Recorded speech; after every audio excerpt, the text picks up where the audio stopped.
Welcome in to the New Orleans Pelicans Podcast, the official podcast of your New Orleans Pelicans. A podcast dedicated to everything you need to know about the squad. Hear from players, coaches, broadcasters, and those who cover the NBA on a daily basis. It's time to flock up. The New Orleans Pelicans Podcast starts right now. Hello, everyone, and welcome to another edition of your New Orleans Pelicans Podcast, the official podcast of the New Orleans Pelicans. I'm Gus Kattengell, joined alongside by Mr. Jim Eichenhofer. Antonio Daniels of the Gulf Coast Sports and Entertainment Network will be joining us shortly to discuss what he saw last night in the game against the Rockets, the preseason finale, also where the team is, and some of the players that maybe have kind of stood out for him a little bit. 1 week from today, Mr. Eichenhofer. 1 week. The regular season opener. Are you ready? I'm getting there. I can't wait, though. Come on. I need excitement. I mean, I was going to save that for Friday's episode or Mondays or next Wednesdays. But I'm ramping up. I'm ramping up towards that point. You are. In case for some reason you didn't listen, and I get it because yesterday was the debut of the Gulf Coast Sports and Information Network. This is what it sounded like on the Pelicans Radio Network with the voice of the Pels, Ty Graffanini. Ingram right of the lane. Another mid-range, and that is down. It's crazy. I was telling Gus Kattengell in the pregame, I think Ingram's been more effective shooting the three during camp and in practice. And, of course, the first two shots he takes are mid-ranges, and he makes them both. Jordan Hawkins pulls up left elbow, mid-range and good. Beautiful hook pass from DeJounte Murray, who got it into the red paint, and Hawkins was pretty open, and he knocked it down. Murray to Messi, spins left, up and under, kick it out to Ingram. Wanted to take the three, did not. Jabari Smith Jr. in his face, stops, goes baseline, 10-footer, got the roll for Ingram as the shot clock expired. Midi B.I., 18 for Ingram, 69-57. Şengün had a steam. Oh, and Messi blocked the attempted dunk. Back the other way. Ingram, get it down to the trailing Messi, who lays it in. So Messi gets the block shot, runs the floor expertly, and Ingram found him. Good hustle there by Ingram, just a little short. That's an alley-oop. DeJounte Murray, Yves Messi, two-hand throwdown. How about the Rook coming alive? Timeout Ime Udoka. It's Murray, hounded by Smith, gets to the rim, lays it in with a right hand, DeJounte Murray. Now Hawkins around the curl, three up top and good. That's what we saw all week long in Nashville. Coming off the curl and the release lightning fast. Jordan Hawkins is heating up, folks. He's got 15 points now. Another timeout for the Rockets. Shot clock off, 10 seconds to go. Alvarado center circle, throws away Reed Sheppard. Get it left corner. Hawkins catch it, shoot three. Barely rippled the net. Right in front of our bench. 90-83. Sheppard buzzer beater three. Back iron no good. Ladies and gentlemen, boys and girls, that quarter solely belonging to Jordan Hawkins. And Jordan Hawkins finished with 20 points in a game. He had 4 at halftime. So in your advanced mathematics class that you're teaching now at the local university, how many points did he have in that third quarter? That would be 16 points that he had in that third quarter. He made 3 3-pointers in that period. And he was also 5 for 5 from the free throw line. Now, this is something that we've touched on a little bit earlier in preseason, but he ended up with 14 free throw attempts over the 3 games, which is roughly 5 attempts per game. That's way up from what he did as a rookie. He seems to be getting better at drawing fouls on jumpers. I don't know if that's because something changed in his technique or if it's just that other teams are running at him harder, saying we can't let this guy shoot a 3, and you end up bumping him when he's landing on a jumper. But boy, a bunch of positive developments for him. I think he was one of the guys that stood out the most for sure in preseason. No doubt. We also got to see Brandon Ingram for the first time this preseason. Coach, and what he saw? No, he looked good, and it's indicative of what we've seen throughout the training camp, and good to have him back on the floor, healthy, and playing at a high level. So your thoughts on Brandon Ingram? I mean, it was impressive for him to make his preseason debut and play as well as he did. And basically, he played roughly 3 quarters. He played 20-ish minutes. Came out firing threes the way that we saw him in Nashville during training camp.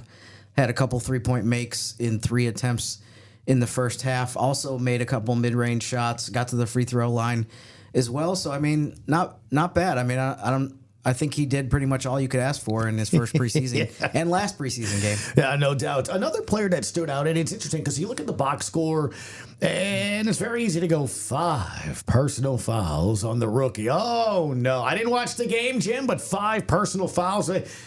Why did they pick him? Why did they pick him, Well, Jim? I'll What tell did you you, see? one of the highlights that you played from Graph was such an impressive sequence where Alperen Şengün is going to the basket, trying to take a reverse layup, and Messi blocks it. I feel like Şengün was surprised because he probably gets that shot off 99% of the time, and no defenders get into it.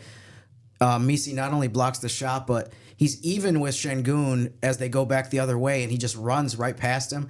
By the time he gets to the other end of the floor, he's like 20 feet ahead of Şengün.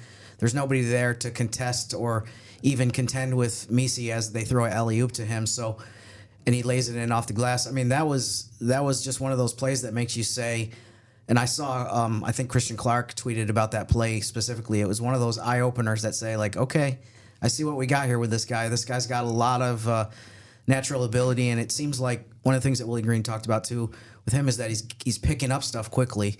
He's not making the same mistake more than once, and he's just adjusting to everything. And it's funny. It seems like from just even though, he's had foul trouble, like you referenced, it seems like from even the first preseason game to the third preseason game, you're seeing him make progress in being in the right spots and just understanding where he's supposed to be. Huge bright spot for us. Eves was incredible, especially when we put him in with kind of that starting group. He just opens the floor with his rim pressure, lob threat. He's doing a great job of picking up all of our concepts pretty quickly. And so it's a lot of positives to take away from this game. But we'll get home, regroup, get rested, and get back after it. We got some things to clean up. I think that's one of the things that really stood out to me is that, look, we were just talking throughout the game about what Jordan Hawkins looks like. And Jordan Hawkins, played pretty well in college, but the jump from year 1 to 2 and then the jump throughout the season. I mean, Yves Messi's going to get better and better, but just the fact, those are uncoachable things. You either can do that or you can't, I think, Jim. And that's really what stood out to me. Now, there was something that, look, we went into Nashville and we've gone into the season, small ball, the size, things of that nature. Can they do the paint? How can they handle the paint? What was the number in the paint? The disparity. I know it was close, something like 60-20 or 60, something like that. It was 60-36, and it seemed like the Rockets not only did a better job of getting to the basket, driving there, maybe the personnel that they had available was more conducive to that than what New Orleans had. Obviously, Zion not playing is a huge hole in that category. But not only did I thought the Rockets were more aggressive driving, but also they moved the ball better, and they ended up with some dunks and layups just based off of they made the defense of the Pelicans shift, and all of a sudden somebody's wide open, and they can't recover quickly enough to get to that open guy. So, yeah, that was definitely a big negative from the game and something that Willie Green referenced afterwards. And here is what Coach said. We have to do a better job of driving and winning the paint battle. I think right now that's what we're missing that. And so we'll make some shots, that'll come, but we have to do a better job of protecting our paint. 60 points in the paint is too much. And then scoring in the paint when we get opportunities. All right, so one final thing from Coach and what he had to say, and we'll get to Antonio Daniels. It's a while, right? 7 days. It's a week from today for the season opener. So what's the plan until then? Just keep working. Get back in the gym, take a day off, get back in the gym, watch little film, keep working on our concepts. And like you said, without a game happening in the next 8 days, it's going to be crucial for us to make sure that we have high intensity practices and focus on details. Do I even suggest scrimmage against us, or that's probably better just I don't know if that would help. Yeah. I don't know if that would help them. It might actually hurt them. They get a little overconfident. They get too lax. No doubt. So, look, a couple of the observations there. We'll finish some things out here towards the end, but let's bring in Antonio Daniels, analyst for the brand new Gulf Coast Sports and Entertainment Network, and what he thought about the game last night and some of the players that maybe stood out. All right, time to welcome in Mr. Antonio Daniels of the Gulf Coast Sports and Entertainment Network. Did I do that right, Antonio? It was a very long mic flag when I saw you and Joel opened up yesterday. Congrats, man. You guys opened it up. Had the game in Houston last night. Yeah, it was it felt good just to be back. Felt good to be back working, obviously with Joel and now Andrew, and to actually get a chance to, sit and kind of watch the team up close and personal, not in a training camp setting, but in the actual preseason game. So it was awesome, man. It was awesome. It's that time of the year. It's that time of the year. When you start getting to October, that's training camp time and time to rev it up and get ready for the regular season. Speaking of being back, obviously Brandon Ingram made his preseason debut last night, and I thought looked really good. He had 18 points, didn't play his normal amount of minutes that he would in the regular season, but did a good job. I was wondering, as a former player, AD, can you talk about either for you personally when you played or your teammates? Did you need like a few preseason games to get ready for the regular season, or is it the kind of thing where BI from just playing that one game, he can just jump right into action next week? Well, I know for me, it was different because we played 8. We played 8 preseason, and what I liked about the way BI played yesterday is it looked like he didn't miss a beat. Mm-hmm. And after shoot around yesterday, after for about 20 minutes, almost a half hour to get shots up, right? To get up a lot of threes off the dribble, off the catch, kind of game shot situations, game shot scenarios. And then to watch him put it together and to carry over from training camp. That was my big thing. A lot of times, and I experienced this as a player before, you can work on something throughout the course of the summer, but the moment that things don't kind of go your way, it's very easy to revert back to what you know already, right? Mm-hmm. And what you saw from Brandon Ingram, I thought in his 21 minutes yesterday, was shot creativity, aggressiveness, but also the ability to shoot the three, whether or not it was going in or not. He averaged about 3.8 threes per game last year. Mm-hmm. And yesterday, in only 21 minutes of action, he got up 3 of them, right? So if you do the averages, that's what they want. They want him getting those shots up. They want him, that 3-point line being a legitimate threat for him, whether or not that shot is going in or not. And again, it's just one preseason game. It's just one. I was going to say, Antonio, I'm glad you brought that up because I almost feel what is it that we should expect from BI when it comes to 3, right? Is it like every shot needs to be a 3? If he takes a midi, he doesn't like it? Because again, I'll take 18 points in 21 minutes any day of the week. So to your point, I think what you're saying is he's going to sprinkle in the 3, but he's still going to be his guy. Is that how we should look at it this year? I would be foolish to expect Brandon Ingram to be Klay Thompson now, right? And him to shoot 13 threes and 12 of them, 13 attempts and 12 of them are threes. Like, that's not who we are. That's not who he is. I think one of the things that makes Brandon Ingram dangerous is his ability to score the basketball. But you want that ability to be experienced at all 3 levels, right? Mid-range is a big part of who BI is. It's a big part of who Jordan Hawkins is. But you also want that 3-point shot. And you saw yesterday, once BI hit a couple, now you can use that shot as a legitimate weapon. As far as the opponent thinks you are going to shoot it. So he pump fake, got the defender off his feet, and now you're playing in a 5-on-4 situation, right? So just the fact that he used it as a threat, but yesterday he was okay shooting it off the catch, sliding to the corner, whatever it looked like. And for me, it was nice to see that carryover from that 3-point shot as far as confidence is concerned that he had in training camp in Nashville. I brought up the individual part of it in terms of games played in preseason as you gear up individually for the regular season. But I'm curious too, from a team standpoint, when you played, especially as point guard, because you have even more things to think about in terms of the team preparation for the season. Was it the kind of thing where it was like you needed to get a few preseason games under your belt to feel like, okay, now we're ready to play the regular season?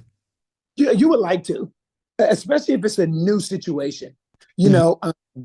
CJ being here, playing with BI, playing with Zion, maybe not as much. Veteran, been around the block a few times, he gets it. But if it's a new situation, like I'm sure probably DeJounte, he probably would have liked to play 4 or 5 or 6 preseason games because it's not simply about his rhythm. It's about him with the rhythm of the rest of the team. And the thing is, you can't simulate games. Like no matter what, you can go out and you can scrimmage against each other. That's not the same as playing against an opponent. So, I'm sure guys that are kind of new to the situation would love to have more games to find their individual rhythm, but more important, their collective rhythm. You mentioned DeJounte. I mean, you obviously have a unique perspective as a guard that played in the NBA for over a decade and that kind of thing. I mean, what have you seen from him so far in terms of that adjustment and in terms of, it seems like it's something that he's going to have to think through of like, how much do I attack? How much do I get other guys involved in the offense? And I had that conversation with him as far as, how do you balance that out? Right? Because DeJounte's a guy that can average 20 points a game. We all know that.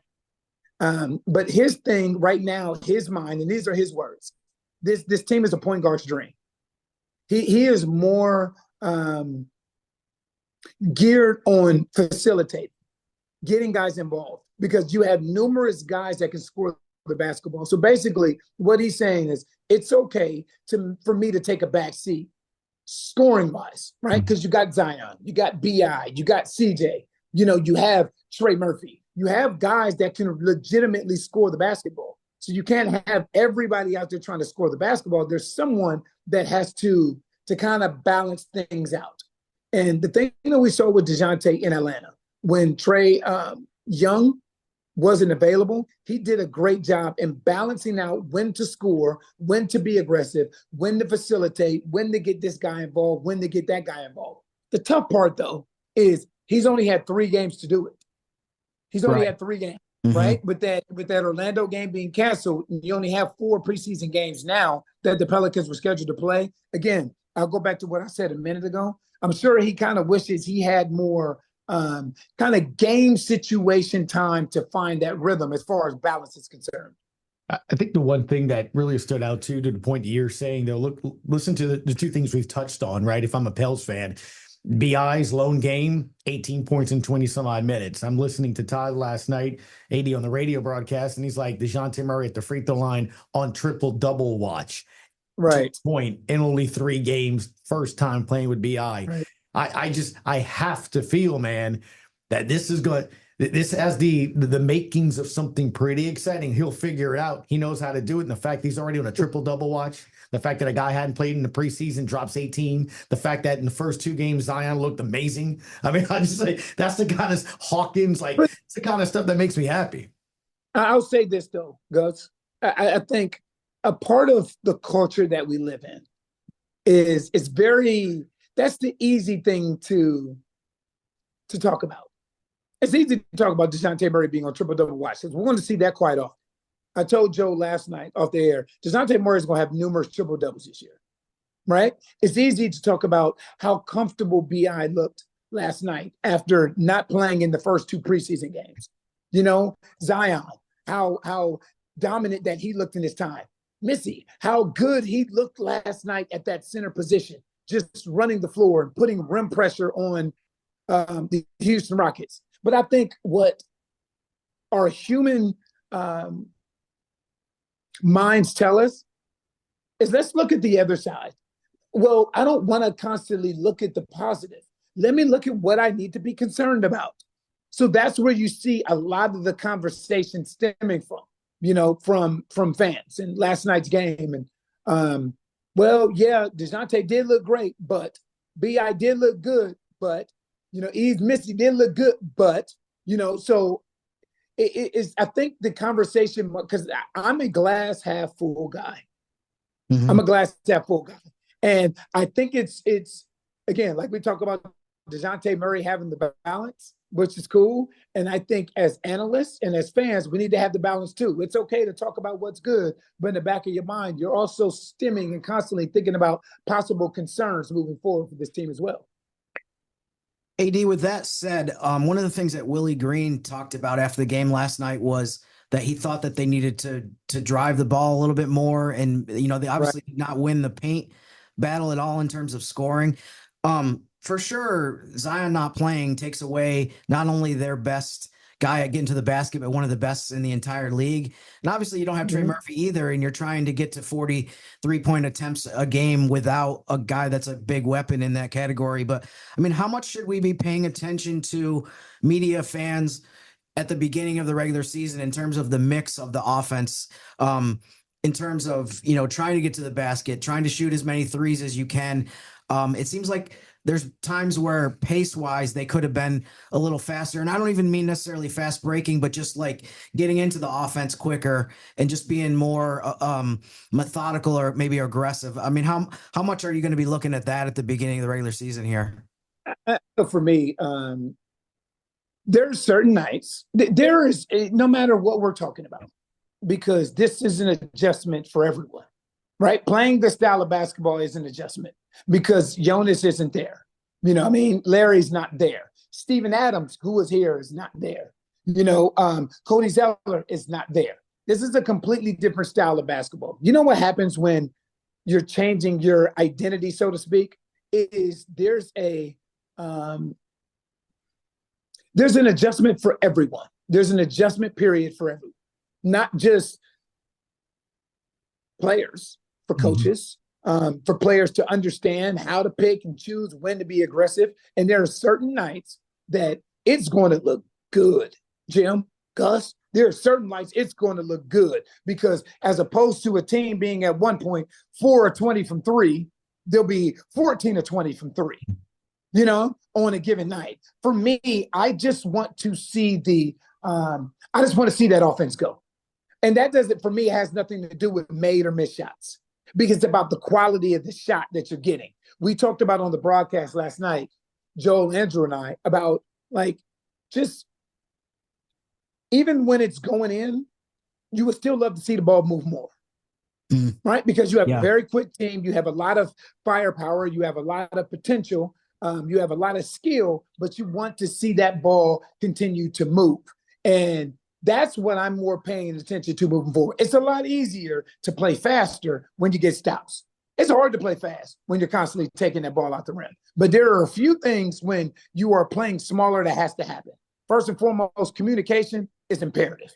Me and Wesley Johnson talked about this yesterday afternoon when we were discussing the team. Communication's imperative because you're constantly going to be in quote-unquote scramble mode because you're going to have to rotate. You're going to have to double team. You're going to have to get out.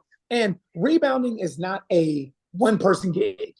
It's not a Herb Jones thing. It's not a Zion thing. It is a collective effort and something that has to be done by everybody that's on the floor. So now DeJounte has to become a better rebounder. CJ has to become a better rebounder. Zion has to become a better rebounder. Brandon has to become a better rebounder. Trey Murphy, Herb Jones, you can go down a list of different guys. So there are certain things that have to be done collectively, but on a night-to-night basis, it has the potential to be very dangerous and look really, really good. You mentioned Yves Missi earlier. I figured we had to ask you about him in terms of what you're seeing from him so far and his development. I mean, in terms of what our expectations were for him and just some of the progress that he's already showing. Well, I know, Jim, last night I was very impressed. In the Miami game, 4 blocks in 15 minutes, that's awesome. And what I like about what I'm seeing out of him, and again, it's preseason. I can't say that enough. It's preseason. But I love the reps that he's getting. And I love how you have not seen that young man step out of who he is, right?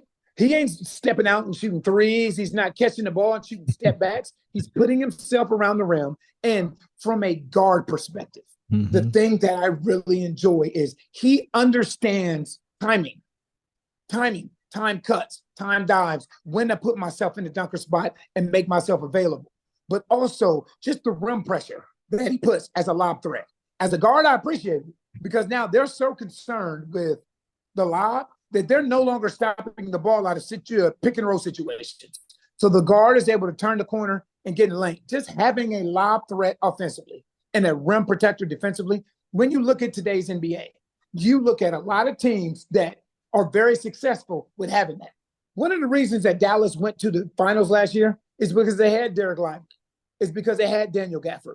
So when you have bigs that you don't actually have to play through on a box, but are very, very active defensively and understand who they are offensively by putting lob and rim pressure on that rim, it frees up a lot for everyone else.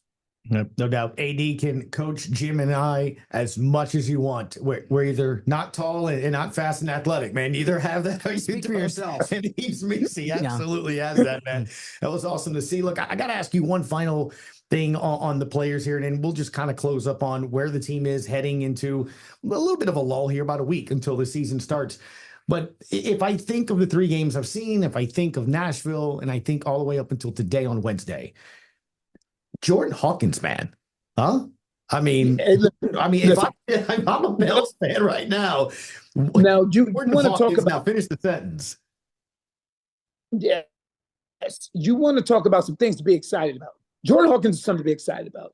I thought he had the second best training camp behind BI. And again, one of my keys to the game last night was seeing the confidence carry over from Nashville to Houston. That's the thing, because when you're playing against each other, that's very easy to do. You know what I mean? It's very easy when I know what the guy across from me is running and I know the shot I'm going to get. There's a comfortability that comes along with competing against each other, scrimmaging against each other. But to watch him do it in the first 2 preseason games and to get a chance to watch it last night against a very good Houston Rockets team, a Houston Rockets team that was top 10 in defense last year.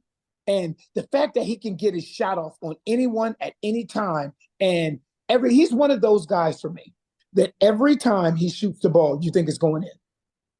Every time, even bad shots, because he makes bad, difficult shots look a lot easier than what they are in real time. Mm-hmm. I am very impressed with Jordan Hawkins. Like, you want to talk about bright spots of training camp so far, and I will continue to say it's just preseason. But the thing is, with Jordan, we saw some of this last year. Mm-hmm. You can think of different games last year. We had 15 points and a half, 16 points and a half, 17 points and a half, 18 points and a half, 30-point game, getting to Dallas last year, the date of the game, and guys not playing, and Jordan Hawkins going out and just being explosive and can't be guarded. Like, yeah, again, BI had the best training camp for me. And from an eye test perspective, man, if there's a 1B, it will be Jordan Hawkins. He's looked fantastic so far. I love the confidence that he's playing with. I was going to say, it's one of those observables too, right? I agree with you. Like, you saw instances last year, guys, where, this guy can make a shot, but I almost felt at times there's a miss. It's almost like, the old looking over your shoulder thing, right? It's my minutes coming down or things of that nature. And I can feel like my eyeball telling me there's a different gait to him. There's a different confidence level to him. There's a whole different things have slowed down. You can just see it, right? In his body language and how he catches and shoots. Not that he couldn't shoot last year, but I almost felt like last year was like, oh boy, that was a miss. It's kind of looking around kind of thing. I don't know. Am I off on that? He seems confident. No, I think the hardest thing, I know for myself, the hardest thing to transfer from college to the pros, and he played on the biggest stage in college, right. But the hardest thing to transfer is your confidence. That's the hardest thing to do, because you don't have the same role as you did. You're not playing the same minutes. You don't have the same coach. You're not running the same offense. Right now, Jordan looks like a guy who is no longer, quote unquote, thinking. I know who I am. I know what I can do. And there's always a time in your career where the light just kind of comes on, where when you first get there, you're just happy to be there. You're just happy to be a part of it all. And then it goes from, I'm happy to be a part of it all, to, you know what? I belong here with these guys. Like, I'm not here by accident. I belong here. And Jordan's playing with the confidence that I belong here and I'm ready to excel. I think it'll be a huge year for him. All right. Well, let's just wind up with this, guys. We got a week until the season opener. What is this team doing? I know Coach Green said after the game yesterday they were doing some things to work on it, but what is this team doing for the next week?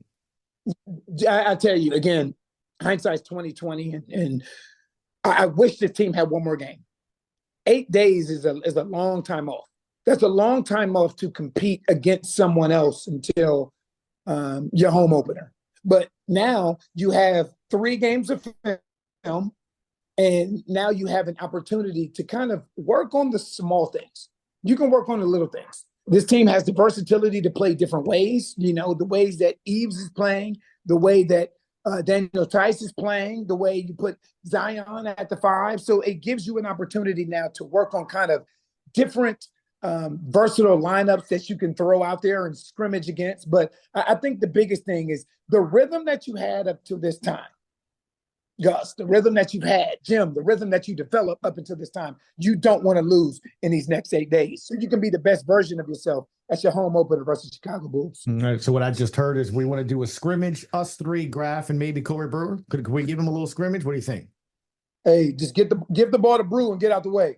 I was going to say, I'm Get just the ball to Brew and get out the way. You and Corey, man, you guys can take it on, man. So always appreciate the time. It was great seeing you again on television, man, as the Gulf Coast Sports and Entertainment Network is off and running a week from today. We'll start the regular season, man. Thank you as always for your time, Mr. Antonio Daniels. For sure, Gus. Say it again, Gus. Say it again. Gulf Coast Sports and Entertainment Network. Yes, sir. Appreciate you guys. Thank you, Gus. Thanks, AD. Thank you, man. All right, our thanks to Antonio Daniels for giving us his time and going over some of those things that stood out to him. Jim, when you take a look at where the team is, I asked you yesterday in the postgame show if you could give a grade, and you're a little incomplete until the game's ended.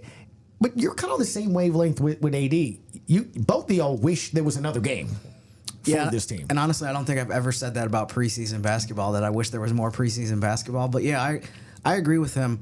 It does seem like they would have been able to benefit from a little bit more time together. Obviously, they weren't able to get Brandon Ingram and Zion on the court in the same game at all.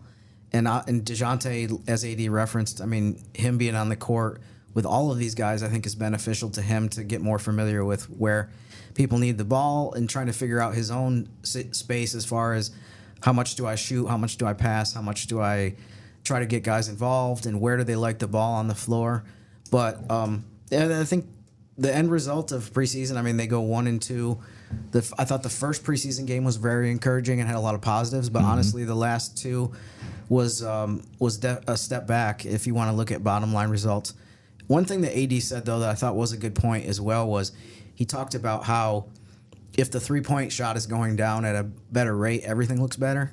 And it's interesting if you look at the preseason stats, and obviously these rankings aren't final because almost all these other teams still have games left.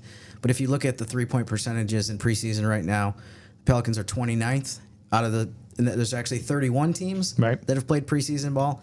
They only shot 26% in their games, and the only two teams that are behind them in three-point percentage are the Sacramento Kings and the New Zealand Breakers. The New Zealand Breakers. Yes, those are the only two teams that shot threes worse than the Pelicans. I know I'm new at this job, but I do not think the New Zealand Breakers there's been are in the NBA. There's been a lot of talk about expansion, but the New Zealand Breakers are not actually an expansion team. They've played 3 preseason games. I think they went on a tour maybe of the Northeast. I forget who they played, but they had a couple games where they lost by about 50. So, but anyways, that's one of the two teams that, according to NBA.com, shot threes worse than the Pelicans. We don't think that's going to stay that way.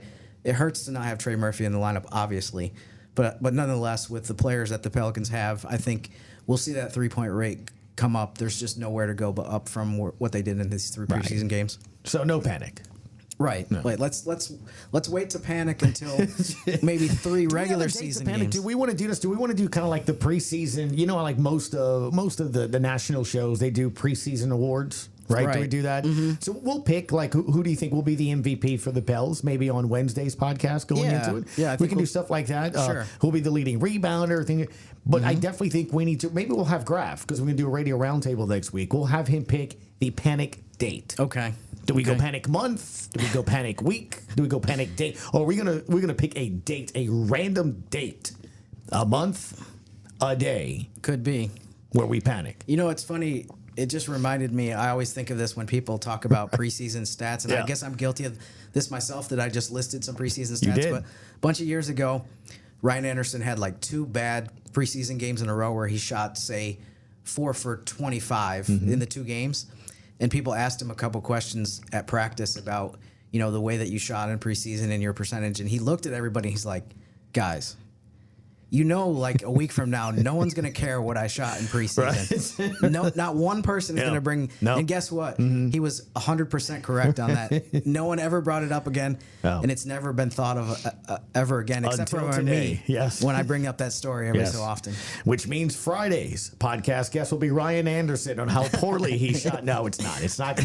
We should bring him on and grill him about it. We should. And just ask him if he remembers those 2 preseason games back in like 2016 or something like that. But it is interesting, to your point. It's something we'll keep an eye on. And again, I think we can have fun on this Monday, Wednesday podcast of things to look into the season.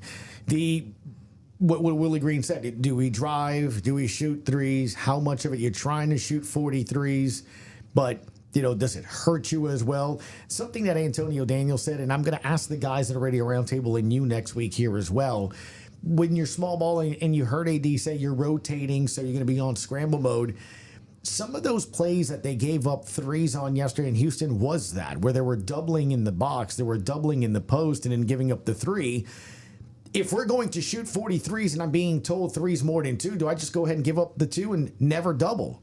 Maybe that's a question for Coach Willie Green, that will ask next week. But that's my thing. If we're scrambling and getting out of position and giving up a 3, I'd rather give the layup off the glass or the shot off the glass in the box than the 3, because I thought the 3s hurt the Pels in Houston. I think a lot of that is context dependent, which is if the guy that the other team is dumping the ball down to for 2s is killing you, then you might have to stick with double teaming him. His name is Shangoon. Right, but if it's a position or situation where you can kind of live with whatever he's doing against you, and you'd rather have that, you'd rather live with like, okay, he's been effective but not dominating us by just getting dunks and hook shots all day, the way Jonas Valanciunas did that in segments last season for the Pelicans, then you might say what you suggested, which is like, let's just play him one-on-one and let's make sure that these other shooters around this guy don't get hot because we're leaving them open by double teaming somebody else. Yeah, no doubt. So we'll see what happens. And again, coming up later this week, we'll kind of recap some other things and things to get into as the season keeps going here on Friday next week, a Radio Roundtable. And on Wednesday, we'll have our preseason awards. We'll do the league too, man.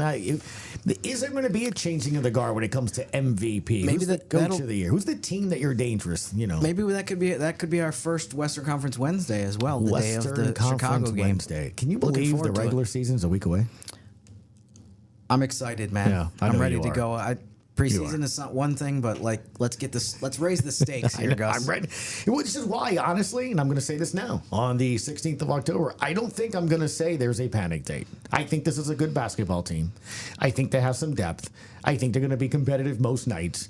And when I say most, what I mean is some nights the 3's not going to fall. I mean, that's just the NBA. We've seen that, right? We've seen some nights you're not by going to win 30 or 40. Doesn't mean you can't make the postseason. Right. I also think it's going to be a very competitive West. So we need to now, my goal is to, because I already got some texts from friends, this is a play-in team. I'm like, there are going to be teams that are play-ins that are good because of the Western Conference. So I look at it like this. Let's get into the postseason. Let's try to avoid a play-in game, obviously, right? Let's get Zion into the postseason. Heck yeah. And then let's see what happens from that standpoint, right? Let's make other teams adjust to what happens when he and everybody else. Let's get DeJounte Murray a month, 2 months, 3 months of working with these guys. I mean, I think it's gonna be fun. You realize that you can say all that, and if at halftime of the first game the Bulls are up by 8, you're going to be seeing all these texts and tweets from people that are upset. I'm not looking. I mean, I commend your effort, though. I commend your calm, your composure, long season. Yes, I understand. Well, behind you there's a flag, and there's a fleur-de-lis behind you, and that stands for the New Orleans Saints. And as I tell people, if you look at the first round of the NBA playoffs, I'm pretty sure it's the week before or a week and a half before the NFL draft. Something like that, yeah. The NFL draft. We're in October. for the NFL season.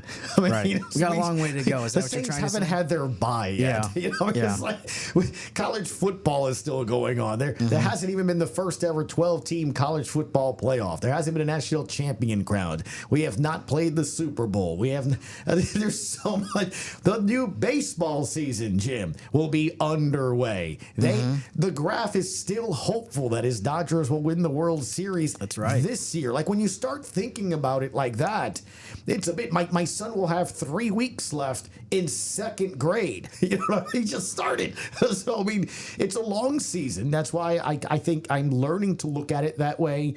Obviously, you want to avoid, which I thought they did a good job last year. 10-game losing streaks, things like that. I thought the Pels did a good job of after 2 games, so they bounced back. Right. They would get a win. No huge valleys. Yeah, exactly. Just stay as consistent as you can over 82 games. If that makes sense. I love your attitude, but You're not buying it. no, I'm just preparing you for Okay. if things go slightly sideways in the first game of the season for those texts, and hopefully they won't be coming from me. Well, I'll be prepared for them, that's for sure. That's Mr. Jim Eichenhofer. Go. He has player profiles over on Pelicans.com each and every single day as well.